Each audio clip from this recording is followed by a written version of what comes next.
할렐루야. 오늘 하나님 말씀 로마서 7장 14절부터 25절까지 갑니다. 로마서 7장 14절부터 25절까지 같이 합독합니다. 우리가 율법은 신령한 줄 알거니와 나는 육신에 속하여 죄 아래 팔렸도다. 나의 행하는 것을 내가 알지 못하노니 곧 원하는 이것은 행하지 아니하고 도리어 미워하는 것을 합니다.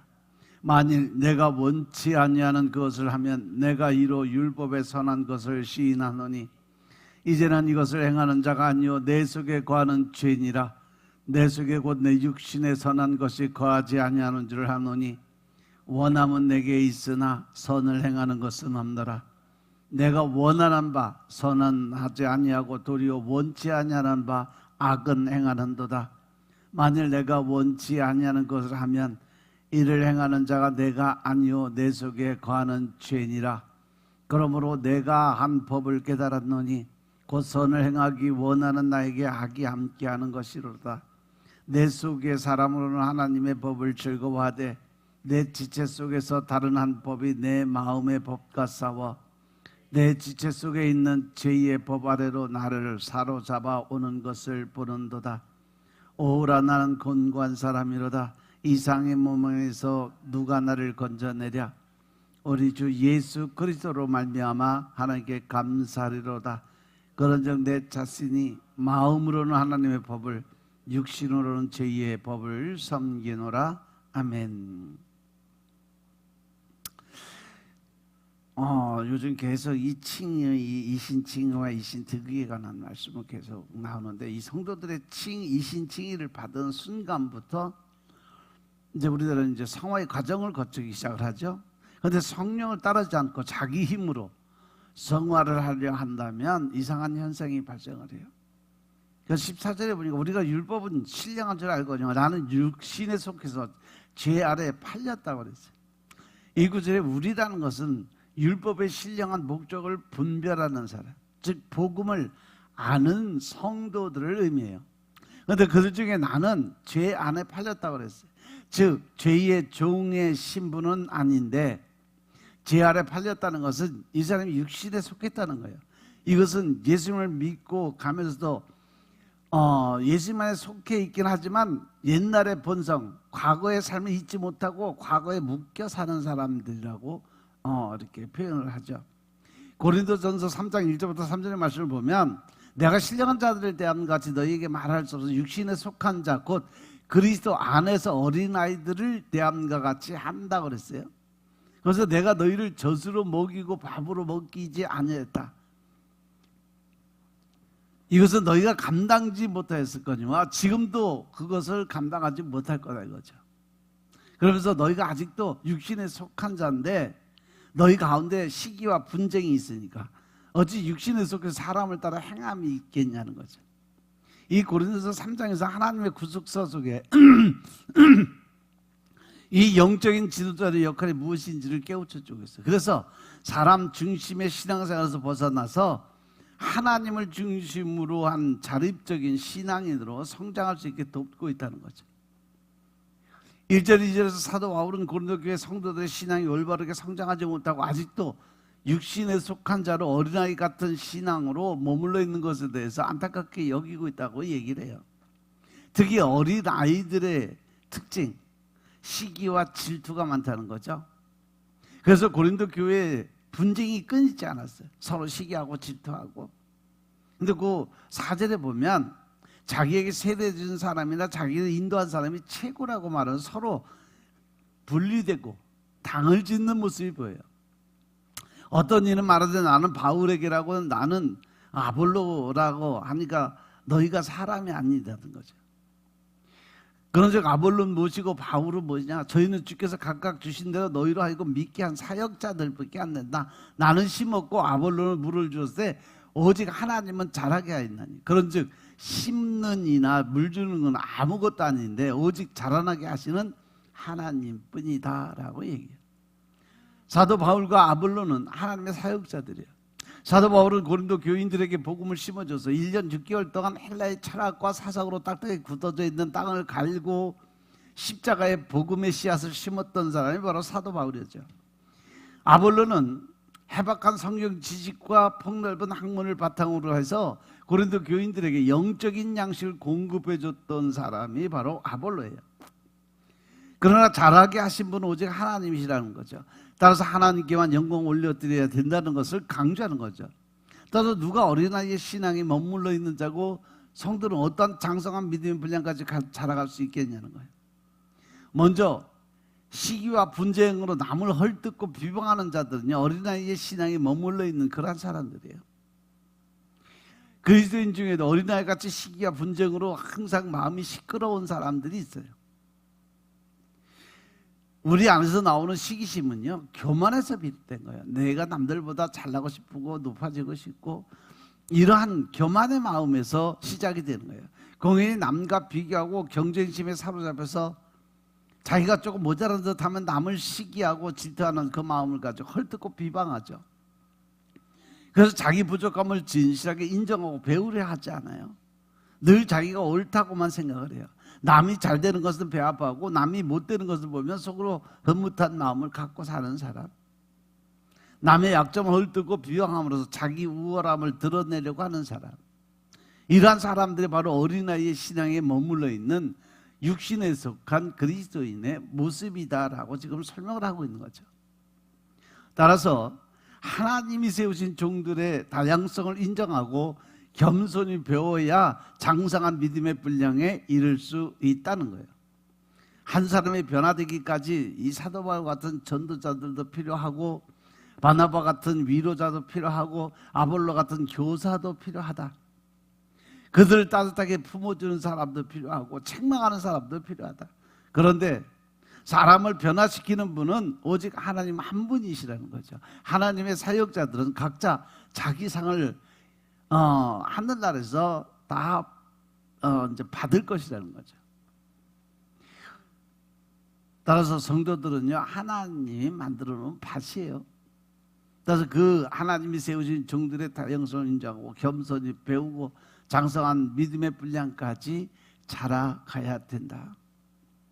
그리고 사도 바울은요, 이 독특한 존재를 주목합니다. 15절에 보면 나의 행하는 것을 내가 알지 못하는 곧 원하는 것은 행하지도 않고 도리어 미워하는 것을 그것을 행합니다.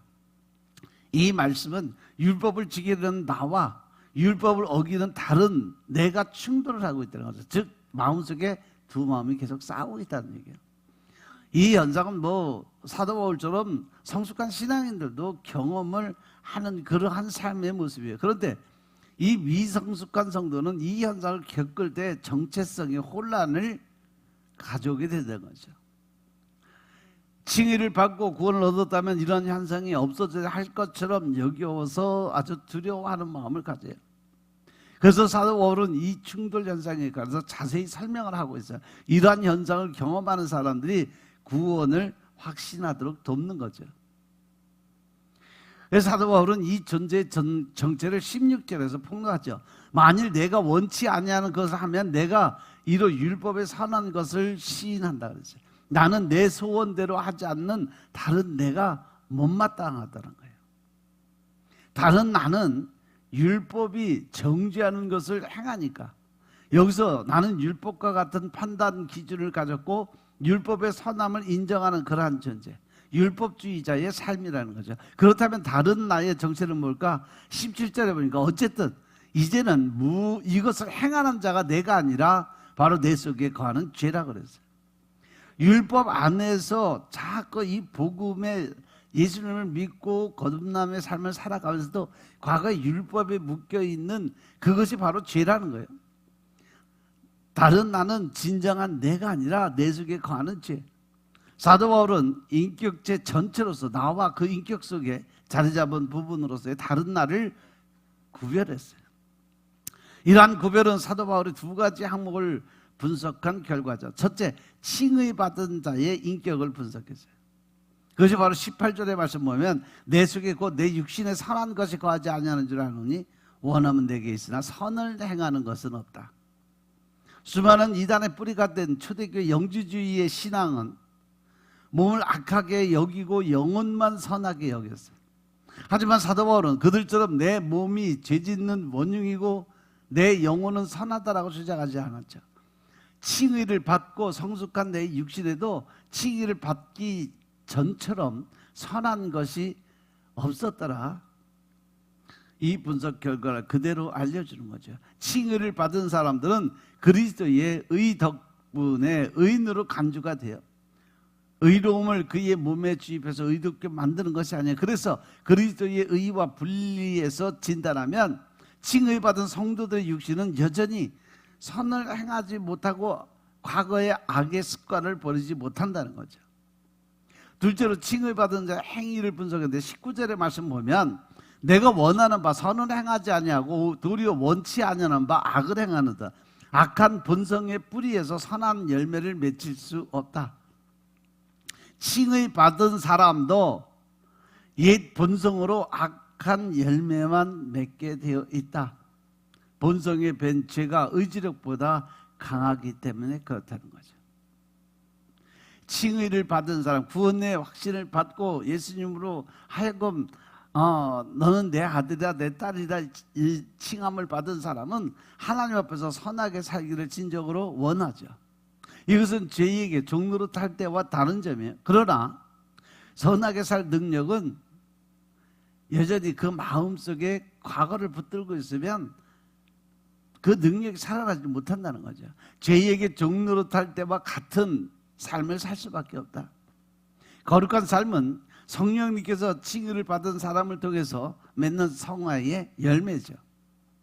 그런데 오늘 본문의 말씀을 보면 성령님을 조금도 언급하지 않고 오직 나만 언급하고 있어요. 성령님과 분리해서 나만 관찰하면 칭의를 받은 이후에도 이전과 똑같은 성화의 열매를 맺는 일에 전적으로 무능한 삶을 살 수밖에 없다.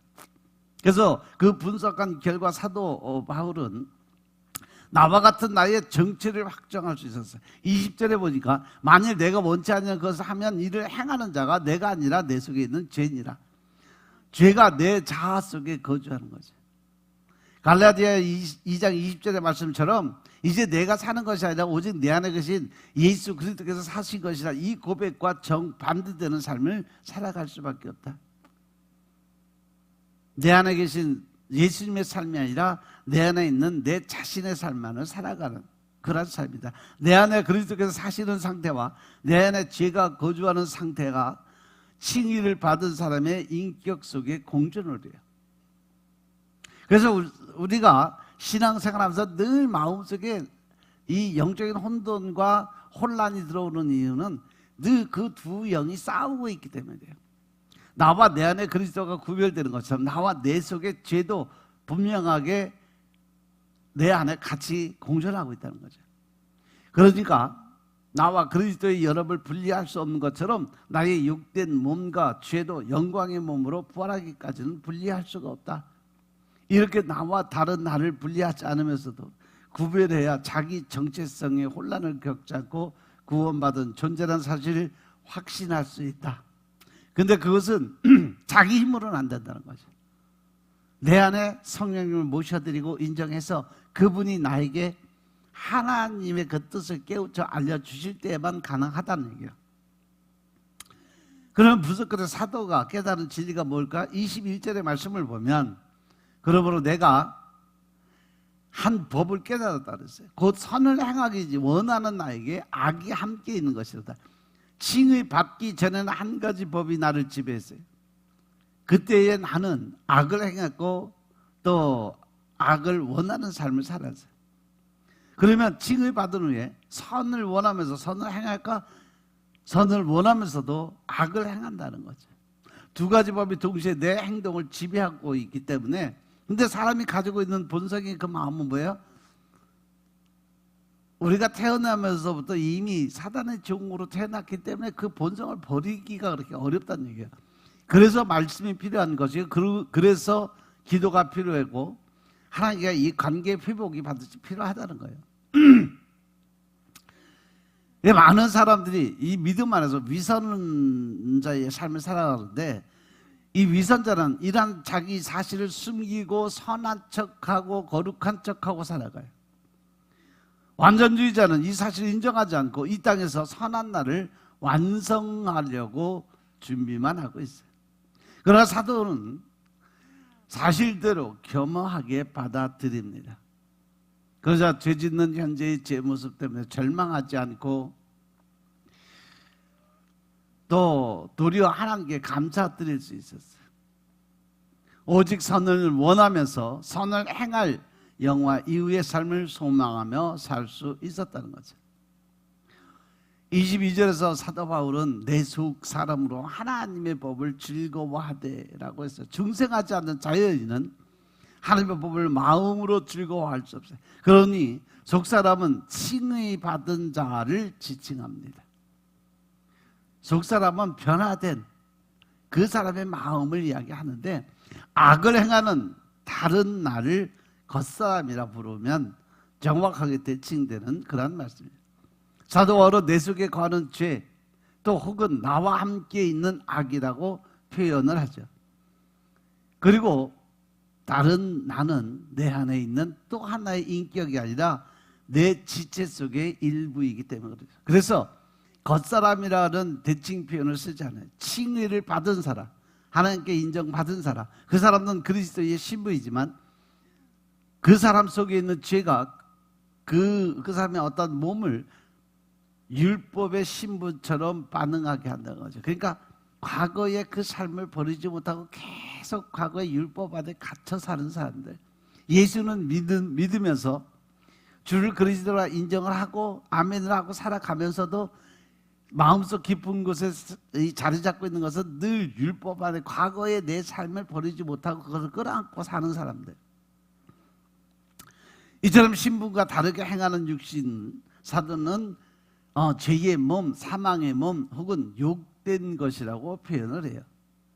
한 인격을 두 법 지배 아래 거하게 되면서 이 땅에 있는 동안 이 칭의를 받은 사람의 인격 속에는 치열한 전투가 있어요. 그래서 23절에 보시면 내 지체 속에서 다른 법이 내 마음의 법과 싸워 내 지체 속에 있는 죄의 법 아래로 나를 사로잡아 오는 것을 부른다. 내 인격을 총괄하는 내 마음의 법은 하나님 말씀에 순종하는 방향으로 진격을 해요. 그러나 내 지체 속에 있는 죄와 법은 하나님 말씀에 불순종하는 방향으로 나아간다는 거죠. 원리적으로 칭의를 받은 사람의 인격이 마음의 법을 따라야 살 수 있는 거예요. 그런데 실제적으로는 죄의 법이 마음의 법을 압도하는 거죠. 싸우기만 하면 마음의 법이 패배하고 죄의 법에 사로잡히는 거죠. 신부는 의인일지라도 죄와 싸움에서는 번번이 패배하는 무력한 죄인의 모습이에요. 그래서 사도 바울이 탄식을 한 거죠. 오호라 나는 곤고한 사람이로다. 이 사망의 몸에서 누가 나를 건져내려. 죄에서 건져내준 주체는 내가 아니에요. 사망의 몸에서 건져낼 주체도 내가 아니에요. 성령의 그 인도하심이 없이는 칭의받은 사람들 육신의 욕망에서 벗어날 수 없다라는 거죠. 그래서 법적으로는 죄와 율법에 대해 죽었어도 실제로는 죄와 율법 아래 있는 것처럼 살아가는 사람들의 모습이죠. 내 힘으로는 절대로 거룩한 열매를 맺을 수 없어요. 내 능력으로는 하나님의 어떤 것도 할 수 없어요. 아무리 결심을 하고 맹세를 해도 내 힘으로는 죄를 이기지 못한다는 거죠. 그리스도 예수 안에 있는 성숙한 사도 바울조차도 사망의 몸에서 벗어나 보려고 노력을 했지만 결국은 오호라 나는 곤고한 사람 탄식만 하고 살아가고 있었다는 거죠. 죄가 우리를 주관하지 못하게 하려면 칭의를 받은 후에도 항상 성령의 인도함을 받아서 은혜 아래 있어야 된다. 칭의처럼 성화도 인간의 힘으로 불가능하기 때문에 사도 바울의 성숙한 그 모습은 그 상황에서 우리 주 예수 그리스도께 즉시 눈을 돌리고 주님으로 말미암아 하나님께 감사를 돌리는 데서 드러나죠. 내 힘으로 절대로 맺지 못할 거룩한 삶의 열매를 그분께서 맺으실 것이니까 진심으로 감사드리는 그런 삶을 살게 되는 겁니다. 따라서 우리가 이제는 우리의 삶을 내 생각이나 내 의를 앞세워서 살아가는 것이 아니라 이제 하나님의 말씀에 의지해서 하나님이 하라고 하신 그 말씀의 뜻대로 하나님의 방법대로 하나님이 원하시는 방법대로 살아가기 위해서 우린 끝까지 믿음 안에서 말씀을 중심으로 살아가는 여러분의 삶이 되시길 주로 축원합니다. 늘 여러분들이 살아가면서 혼란과 혼돈이 오는 이유도 다 거쳐가야 하는 단계고 계단이라는 거예요. 그것 때문에 혼란해서 빠져서 자꾸 자기 자신을 채찍질하지 말고 이제는 온전히 믿음 안에서 하나님의 일을 드러내는 믿음의 삶을 사시길 주님으로 축원합니다. 기도드리겠습니다. 아버지 하나님 감사드립니다. 오늘도 아버지 하나님의 은혜 가운데 우리가 살아갈 수 있는 삶을 살게 하시니 감사합니다. 늘 신령과 진정의 마음으로 하나님의 뜻과 의를 세워가게 하시고 이제 더 큰 하나님의 사랑을 나누고 베푸는 자리에 서게 하시니 감사합니다. 주님, 우리가 살아가면서 더 큰 하나님의 뜻과 의를 깨닫고 알게 하옵소서. 그래 하나님의 뜻을 깨닫고 하나님의 말씀에 순복하는 삶으로 살아갈 수 역사하여 주시고 오늘 하루도 나는 죽고 내 안에 계신 예수님으로의 삶을 살 수 있도록 주님이 축복하옵소서. 모든 말씀 우리 주 예수 그리스도의 이름으로 감사드리며 기도드렸사옵나이다. 아멘.